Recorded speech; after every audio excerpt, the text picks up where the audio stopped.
하나님 말씀은 신명기 25장 4절 말씀만 보도록 하겠습니다. 5절부터 10절까지는 다음 주에 보고요. 신명기 25장 구약성경 300페이지 4절 말씀 한 절만 보겠습니다. 같이 읽겠습니다. 시작. 곡식 뜨는 소에게 망을 씌우지 말지니라. 아멘. 짧은 한 절의 규례이죠. 곡식을 떠는 소의 입에 망을 씌우지 말라. 짧은 규례이지만 그리 간단하지만은 않습니다. 우선 약자를 배려하고 살라는 이 규례들이 주어지는 문맥에서 갑자기 왜 생뚱맞은 소 이야기를 하실까요? 곡식 떠는 소의 입에 망을 씌우지 말라. 이 규례가 왜 약자 배려하는 이 규례의 그 문맥 속에 끼어드냐는 거죠. 고대에는 곡식을 뜰 때 소를 그리고 낙이나 짐승을 이용하는 경우가 왕왕 있었죠.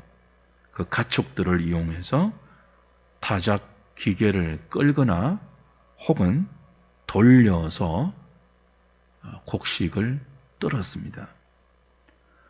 그때 어떤 주인들이 있었느냐 하면 그 곡식을 떨어주는 기계를 돌리거나 끄는 소나 낙이나 가축이 그 곡식을 주워 먹는 것이 아까워서 소나 나귀가 곡식을 주워 먹지 못하도록 입에 망을 씌운 주인들이 있었죠. 하나님은 이스라엘 백성들을 향하여 규례를 주시는데 그냥 지나가는 말 정도가 아니에요. 그들이 반드시 지켜야 하는 법으로 주신 거예요. 근데 이 법의 대상이 가축이란 말이죠. 짐승과 연관되어 있단 말이죠.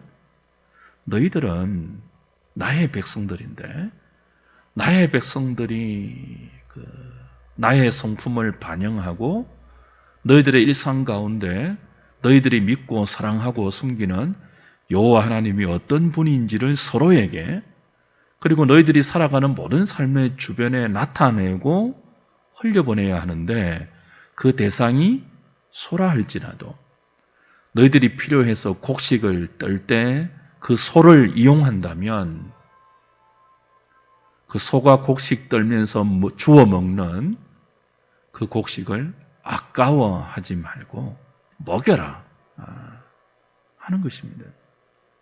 인색하지 말라는 거죠. 1차적으로 그런 의미예요. 하나님의 백성들은 약자를 배려하고 살아야 하는데 그 약자를 배려하기 위해서는 인색한 마음을 가져서는 안 된다는 거예요. 하나님께서 우리가 약자 되었을 때, 우리가 나그네 되었을 때, 우리가 애굽의 종 되었을 때 우리에게 인색하지 않았잖아요.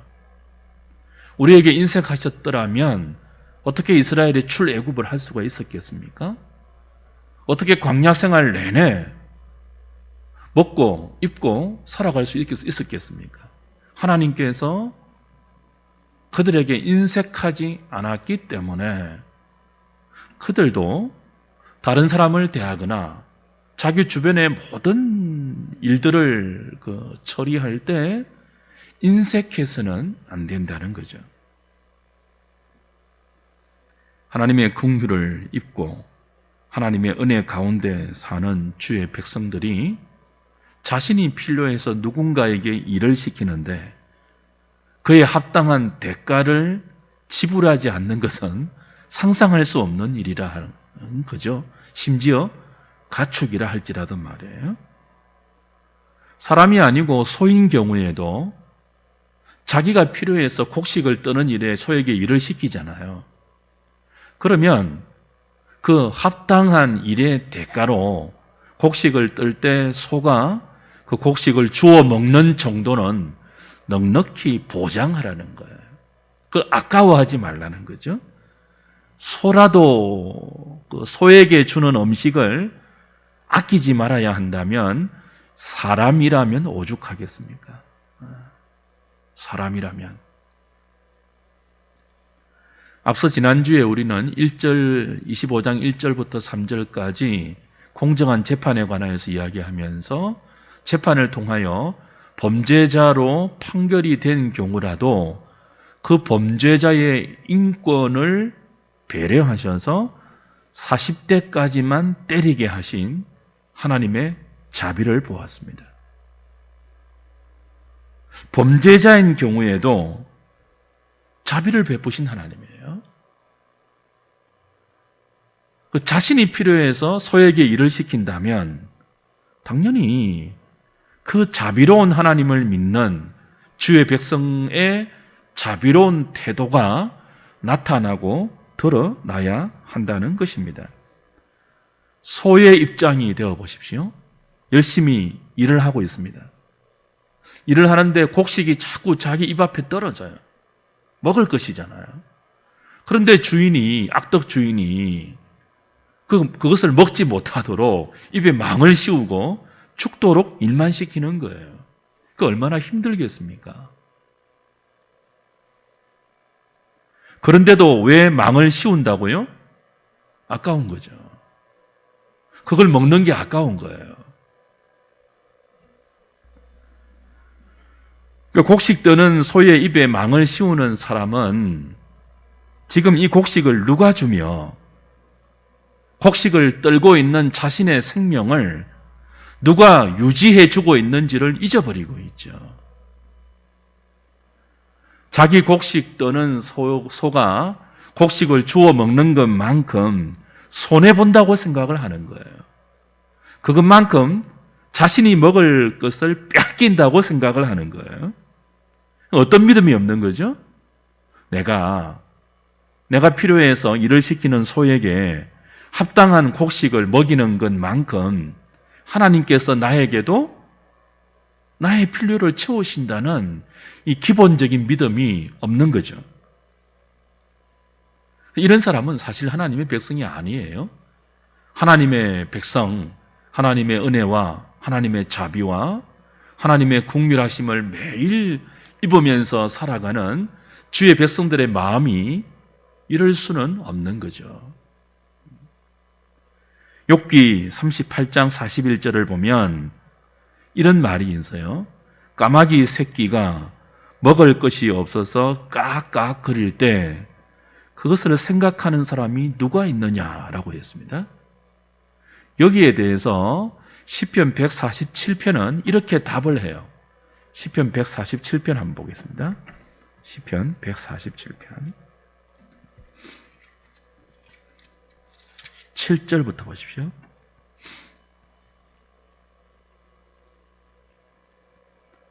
감사함으로 여호와께 노래하며 수금으로 하나님께 찬양할지어다.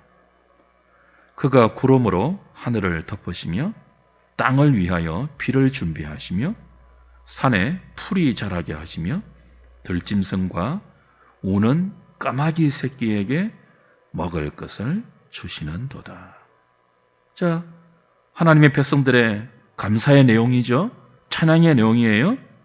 감사함으로 하나님께 노래하고 수금으로 하나님께 찬양하는데 그 찬양의 내용이 뭐예요?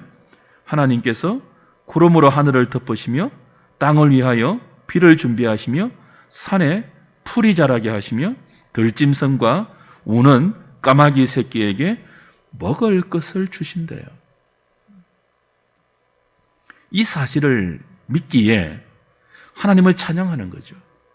들짐승과 까마귀 새끼들이 까깍 하면서 먹을 것을 찾을 때 그 먹을 것을 주시는 분이 하나님임을 주의 백성들은 믿고 인정하고 그처럼 자신들의 필요도 하나님이 채우신다는 것을 고백하는 거죠. 산에 들풀을 자라게 하시고 하늘에서 비를 내리게 하시고, 그죠? 구름으로 하늘을 덮으시는 그 하나님께서 나의 모든 것들을 인도하시고 책임진다는 믿음이 있다면 자기 곡식을 떠는 소의 입에 망을 씌울 수는 없다는 거예요. 하나님은 우리가 주의 백성이라면 그런 마음을 가지고 사람을 대하고 자신에게 주어진 일을 해 나가라는 것입니다. 곡식 떠는 소가 먹어야 얼마나 먹겠습니까? 많이 먹어도 그만큼 하나님이 채워주신다고 믿어야 하는 거죠. 우리는 이미 앞에서 몇 차례나 추수할 때 밭에 떨어진 곡식, 포도원을 거둘 때 떨어진 포도나무 열매 줍지 말라는 하나님의 규례를 보았습니다. 그리고 추수 때가 아니라 할지라도 자기의 밭이나 자기의 포도원에 가난한 자, 고아나 과부나 나그네나 객이 지나갈 때마다 배가 고파서 지나갈 때 자신의 밭에 들어가서 이삭을 잘라 먹는 것, 그거 넉넉히 허락하라고 했습니다. 낯을 대고 추수하지 않는 이상 손으로 이삭을 좀 배고픈 사람이 잘라 먹는 거, 그거 얼마나 먹겠습니까? 그거 아까워하지 말라고 하신 규례를 이미 우리 확인했죠. 그렇게 인색해서는 안 된다고 하나님은 자기 백성에게 자꾸 가르치는 거예요. 내가 너희들에게 인색하지 않다. 너희도 그래라. 그런 말씀입니다.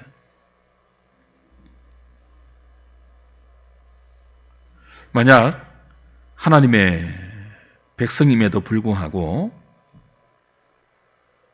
우리가 경영하는 기업이나 우리가 종사하는 일에 나를 통해서 하나님께서 누군가를 먹이신다는 그런 의식을 갖지 않으면 자기가 데리고 있는 직원에게 인색할 거예요. 그러지 말라는 말씀이죠. 자기 곡식을 떨어주면서 자신을 유익하게 해주는 소의 입에 망을 씌울 정도라면 그 마음이 얼마나 완악한 마음입니까? 그 마음이 얼마나 인색한 마음이에요? 옛날 제가 클 때는 이런 기억이 있어요. 동네에서 잔치를 하면 그 잔치 음식을 이웃 아줌마들이 다 모여가지고 함께 준비해 주지 않았습니까? 그때 잔치집 주인은요, 잔치 음식을 준비하는 여인들이 그 음식을 준비하면서 먹는 거는 아까워하지 않았습니다. 심지어 어떻게 했죠? 돌아갈 때는 다 한 보따리씩 음식을 사서, 그죠? 이렇게 넘겨주지 않았습니까? 이건 뭐 신자가 아니라도 그냥 이웃을 생각하는 인간의 기본적인 심성이 그랬죠. 그런데 신자라고 하면서 하나님의 언약 백성이라고 하면서 자기를 위해서 일하는 사람이나 자기의 곡식을 떨어주는 소에게 먹이는 것을 아까워해서 입에 망을 씌운다면 자신이 데리고 일하는 직원에게 월급을 떼먹는다든지, 그죠? 인색한 마음으로 그를 대해서 자신의 배만 채우려고 하는 그런 마음이라면 그 주의 백성의 마음일 수 없다는 거예요. 그렇게 살지 말라는 거죠. 너희들은 곡식 떠는 소의 입에 망을 씌우지 말라고 하십니다. 그래서 이 규례는 신약으로 가면 이런 의미로도 연결이 되죠. 바울은 고린도전서 9장과 디모데전서 5장에서 이 신명기 25장 4절의 규례를 복음 전하는 자들에게 교회가 어떻게 해야 되는지로 적용합니다. 디모데전서 5장 한번 가보실까요? 디모데전서 5장 17절 18절입니다.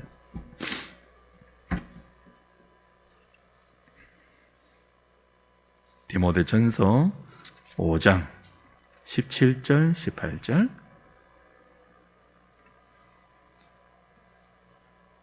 잘 다스리는 장로들은 배나 존경할 자로 알되 말씀과 가르침에 수고하는 이들에게는 더욱 그리할 것이니라. 성경에 일렀으되 곡식을 밟아 떠는 소의 입에 망을 씌우지 말라 하였고, 또 일꾼이 그 삭슬 받는 것은 마땅하다 하였느니라. 자, 바울이 교회가 복음을 전하는 전임 사역자들의 생활비를 어떻게 충당해야 할지를 가르칠 때 바로 이 신명기 25장 4절을 근거 구절로 인용했죠. 교회는 복음을 전하는 사역자들이 사역에 전념할 수 있도록 자기 가족을 대하듯이, 자기 아들을 대하듯이, 자기 아버지를 대하듯이, 자기 형제를 대하듯이 그런 마음으로 돌보아야 돼요.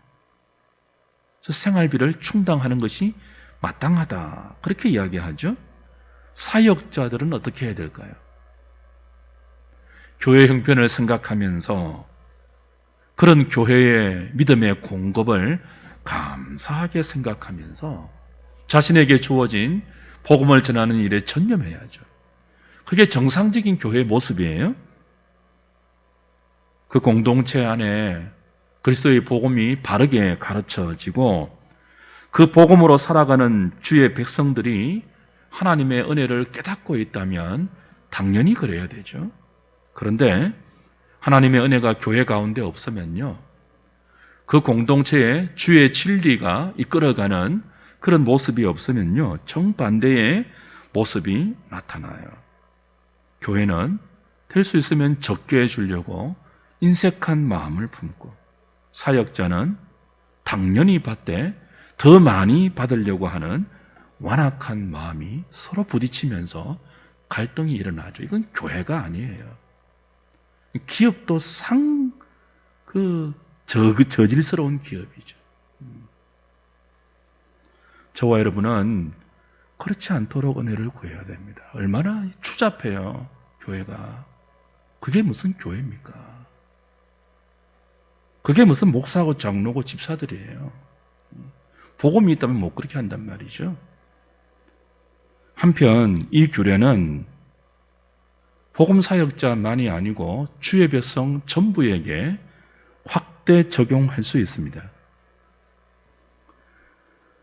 하나님께서 자기 백성들에게 어떤 일을 맡기거나 책임이나 직분을 맡기실 때 일만 부리지 않습니다. 그 일에 마땅한 기쁨과 그 일을 통해서 생기는 열매에 참여할 수 있는 정당한 권리를 주십니다. 그 일 자체에 우리를 소모품으로 하나님께서 부르지 않습니다. 저와 여러분은 소모품이 아니에요. 그러니까 우리 인생과 우리에게 주어진 모든 책임과 지위와 그리고 일과 그 모든 사람과 인생 자체가 우리를 통해서 어떤 일을 이루려고 하는 것이 아니에요. 그 일을 우리에게 혹은 그 책임과 직분과 지위를 우리에게 맡겨서 그 일을 감당하는 동안 우리에게 돌아올 유익이 훨씬 더 커요. 그걸 위해서 하나님께서 우리에게 일을 맡기시고 너는 나의 동력자다라고 하시는 거죠. 고린도전서 9장으로 가보십시오. 고린도전서 9장. 바울이 똑같이 이 신명기 25장 4절을 인용하는데요. 고린도전서 9장 7절부터 보십시오.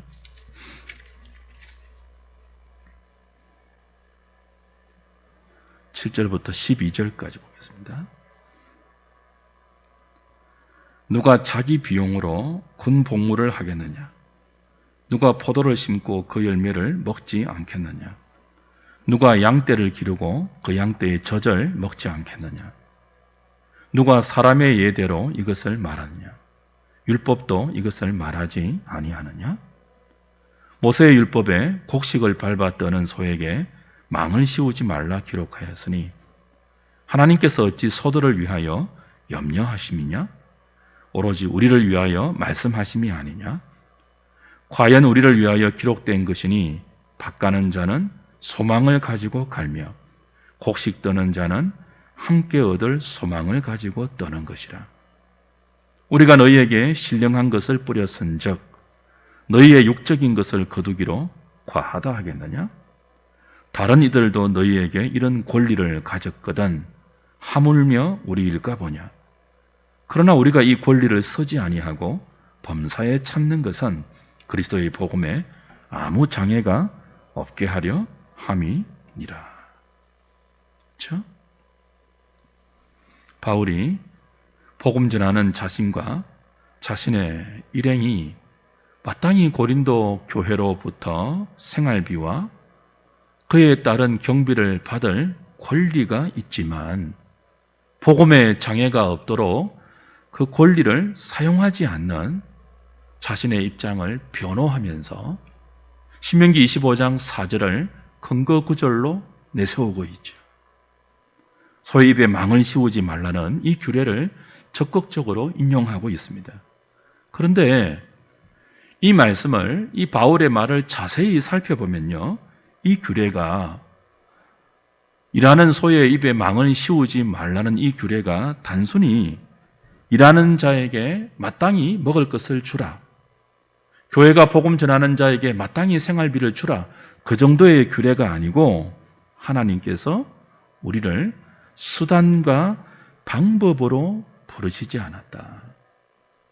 오히려 우리에게 맡기신 일을 통해서 더 많은 유익과 기쁨과 만족을 주시기 위해서 부르신다는 하나님의 사랑과 자비가 이 규례에 담겨 있음을 알 수 있죠. 바울은 자신이 소모품이 아닌 줄을 알았습니다. 곡식을 떨기 위해서 일하는 소처럼 그렇게 일만 하는 존재로 하나님께서 자기를 부르지 않았다는 사실을 확신하고 있죠. 그것을 알기 때문에 바울은 마땅히 교회로부터 받을 수 있는 생활의 권리를 포기하고 복음을 위해서 자신의 권리를 다 유보하는 것입니다. 뭘 믿기 때문에요? 나는 일만 죽도록 하는 소가 아니다. 하나님이 나에게 일을 위해서 맡기지 않았다, 이 일을. 그 일 자체가 하나님의 목적이 아니다. 하나님은 일하는 소의 입에 망을 씌우는 그런 분이 아니다. 오히려 나에게 그 일을 맡기셔서 그 일을 할 때 훨씬 더 큰 소망과 유익과 만족과 기쁨을 준비해 놓고 있다는 사실을 믿었기 때문에 당연한 사역자의 권리를 복음에 합당한 진보를 위해서 내려놓고 자기를 희생하고 포기하고 있는 거죠. 주 안에 사랑하는 여러분, 주께서 택하신 자를 복음으로 불러서 그의 백성이 되게 하시고 그의 일꾼 삼으신 이유는 어떤 일 혹은 책임 혹은 직분 그 자체가 목적이 아닙니다. 전에도 한번 그랬죠. 일 자체가 목적이라면 우리만큼 부적격자가 없어요. 천사를 시키면 되죠. 우리가 얼마나 참 무익하고 모자라고 그 일에 대해서 합당하지 않은지를 하나님 아시지 않습니까? 우리는 하나님 나라의 일에 도움이 안 되는 인생들이에요. 행여나 그런 생각하지 마십시오. 내가 아니면 이 일은 아무도 못해. 그렇지 않습니다. 여러분이 안 하시면 하나님께서 훨씬 더 잘하실 수 있습니다.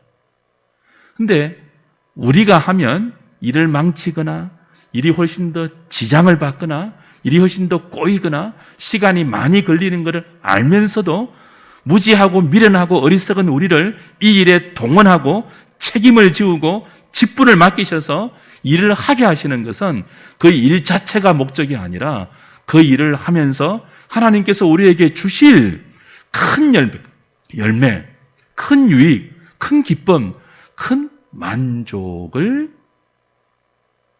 주시기 위해서요. 그게 오히려 더 큰 목적이에요. 바울이 그러죠. 우리가 주께서 맡기신 일을 하면서 밭가는 자가 소망을 가지고 밭을 갈듯이 곡식 떠는 자가 함께 소망을 가지고 떠는 것 같이 하나님께서 우리에게 복음을 맡기고 우리에게 인생을 허락하시고 우리에게 가정과 자녀와 책임이 있는 그 무엇을 주실 때에는 그것을 통해서 그 일보다 훨씬 더 큰 유익과 기쁨과 만족을 소망으로 누리게 하시기 위해서라는 거예요. 이런 믿음이 우리에게 참으로 필요합니다. 저와 여러분은 지금 신자로 주어진 일생을 살아가고 있는 중입니다. 우리는 자녀를 허락받았고, 가정을 허락받았고, 직장을 허락받았고, 일을 허락받았으며 그 모든 영역 가운데 때로는 책임과 지위를 맡았습니다. 그러나 그 일을 하면서 주어진 책임과 사명을 감당하면서 우리는 고난을 겪죠. 이마에 주름이 생기고 늙어갑니다. 많은 어려움을 겪습니다. 그러나 그 모든 것이 우리에게 짐이나 책임으로만 끝나는 법은 없습니다.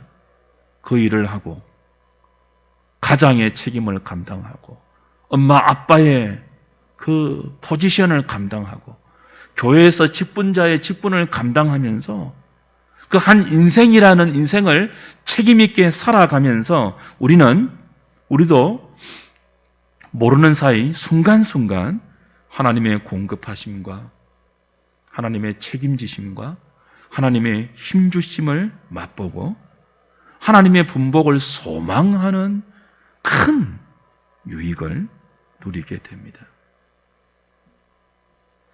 앞에 떨어진 곡식을 주워 먹는 맛으로 소는 곡식을 뜹니다.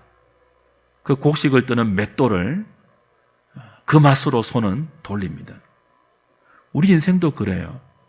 하루하루 눈앞에 먹을 것을 위해서 살아가는 것 같은데 나중에 돌아보면 그 일을 감당하면서 우리 이마에 생긴 주름만큼 훨씬 큰 하나님의 자라게 하심과 배우게 하심과 하나님이 행하신 많은 유익과 열매를 우리는 나중에 돌아보면서 깨닫게 됩니다. 그러셨군요. 이게 이런 의미였군요. 우린 나중에 우리 자신도 모르게, 주의 백성들은 다 그래요. 자신도 모르게 돌아보면 훌륭해져 있습니다. 그러니까 지금 저와 여러분의 인생은요, 우리에게 맡겨진 이 인생 자체와 직분과 책임과 지위와 엄마와 아빠와 직장과 그 모든 것들을 감당하면서 우리는 때로는 허덕이고 때로는 이게 짐처럼 느껴지고 때로는 이걸 좀 벗어버리고 싶지만 마치 뭐처럼요? 곡식을 떠는 소처럼요. 하루하루 그냥 땅에 떨어진 그 곡식을 주워 먹는 맛으로 그냥 어렵게 힘겹게 곡식을 떠는 맷돌을 돌리고 있지만 지나고 보면 그것이 주인을 유익하게 하는 것처럼 하나님을 영화롭게 하고 또 우리에게도 그 소망을 가지는 유익과 열매와 진전이 있는 시간이었음을 나중에 우리는 알게 되는 거죠. 그러므로 신자의 인생은 어떤 자리에 있든지 무슨 일을 맡았든지 결코 억울하지 않습니다. 우린 손해보지 않습니다. 우린 하나님의 손에 잡혀있고 하나님이 맡기신 우리 인생 자체를 통해서 하나님의 계획 속에 그 누구도 떨어내지 못하는 안전한 손길 안에서 주의 영광을 위하여서 더 나은 복락을 위하여서 진전되고 있습니다. 영원한 영광에 중한 것이 우리에게 맡겨진 이 하루하루를 때로는 허덕이는 것처럼 살아가면서도 이루어지게 하십니다. 마침내 그 열매의 기쁨과 소망을 우리의 것이 되게 하실 것입니다. 혹시 지금 이런 생각을 갖고 계신 분들이 있을 거예요. 곡식을 떨기 위해서 억지로 붙잡혀온 소처럼 내 인생이, 내 주변에 많은 것이 참 무거운 짐처럼 그만 좀 벗어버리고 싶다. 이제 좀 안 하고 싶다. 그런 생각이 드시는 분들이 있을 것입니다. 왜 그렇지 않겠습니까? 그러나 우리 인생에 그런 생각이 들 때마다 우리는 묵상해야 돼요. 하나님의 자비하심. 왜 하나님께서 나에게 이런 인생을 맡기시고 이런 사람을 붙이시고 이런 어려운 일들을 겪게 하시는가? 내가 곡식 뜨는 소 같은 생각이 안 들 때가 있죠. 소는요, 평생 죽도록 밭 갈고 농 갈고 일하면서 죽으면요, 껍데기까지 인간이 다 먹잖아요. 꼬리까지 다 먹잖아요. 머리 먹고 뭐 먹고 다 먹잖아요. 내 인생이 그렇다고 생각될 때가 있죠. 끝없이 주어진 일만 하면서 자식 키우고 직원들 월급 주고 혹은 직장에서 그죠? 뼈 빠지게 일해서 하루하루 먹고 사는 그런 고달픈 인생으로 생각되어서 이젠 좀 그만두고 싶다. 사는 것이 죽는 것보다 힘들구나. 그런 생각을 하실 수 있는 순간이 있겠지만 그 모든 시간들이 신자에게 의미 없는 시간은 없습니다. 우리가 곡식을 떠는 소처럼 머리를 땅에 쳐박고 떨어지는 곡식을 주워 먹는 맛으로 한 바퀴 한 바퀴 돌듯이 힘겨운 우리 인생이라 할지라도 그 속에서 하나님의 뜻은 이루어져 가고 있고 우리도 모르는 사이에 다른 사람과 견주어서 그들이 만들어내지 못하는 하나님 백성만이 풍길 수 있는 주의 백성으로서의 성품과 인격과 그 모든 것들을 훌륭하게 구비하고 있는 것입니다.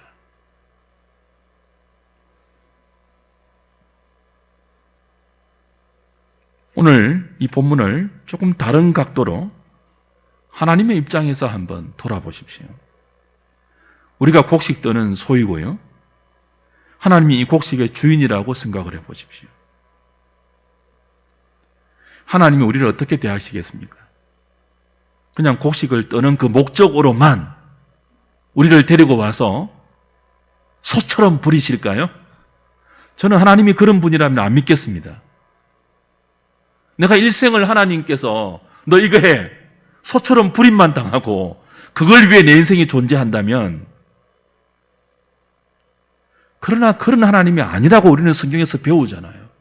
자비로우신 분, 긍휼이 풍성하신 분, 나보다 나를 더 사랑하시는 분이 우리가 믿고 사랑하고 따라가는 우리 여호와 하나님이잖아요. 하나님이 우리를 어떻게 대하십니까? 곡식을 떨기 위해서 우리를 데리고 와서 너 이 일 해 라고 그 일 자체를 목적으로 우리를 소모품으로 부르지 않습니다. 오히려 곡식을 뜰 때가 되면 우리를 거기에 데리고 가서 우리를 그 일을 맡기시면서 우리를 먹이시는 분이에요. 저는 그렇게 본문을 보고 싶어요. 곡식 뜰 때가 되었는데 일 시킬 사람이 없으니까 우리를 데리고 가서 맷돌을 막 돌리면서 곡식을 떨게 하는 하나님이 아니고, 곡식 뜰 때가 되었으니까 풍성한 때 아닙니까? 그 풍성한 추수의 때에 우리를 곡식 뜨는 현장에 데리고 가서 먹이시는 거예요. 입에 망을 씌우지 아니하고. 우리 인생 자체가 그렇다는 거예요. 소를 먹이시는 분이라면 왜 우리 인생을 그렇게 자비로 대하지 않겠습니까? 오늘 본문의 규례는 곡식 떠는 소를 굶기지 말라 정도가 아닙니다. 정반대로 곡식을 뜰 때 소를 데려와서 곡식 떠는 풍요와 기쁨에, 그 즐거움에 참여시키되 입에 망을 씌우지 말라. 그렇게 볼 수 있는 것이죠. 주 안에 사랑하는 여러분, 살다 보면 하루하루가 너무 공고하고 힘들 때 있습니다. 마치 내가 죽도록 일하는 소처럼 여겨질 때가 있습니다. 그러나 그런 날들조차 하나님께서 우리에게 맡기신 날들이고 허락하신 날들이고 하나님의 계획 속에 있는 날들입니다.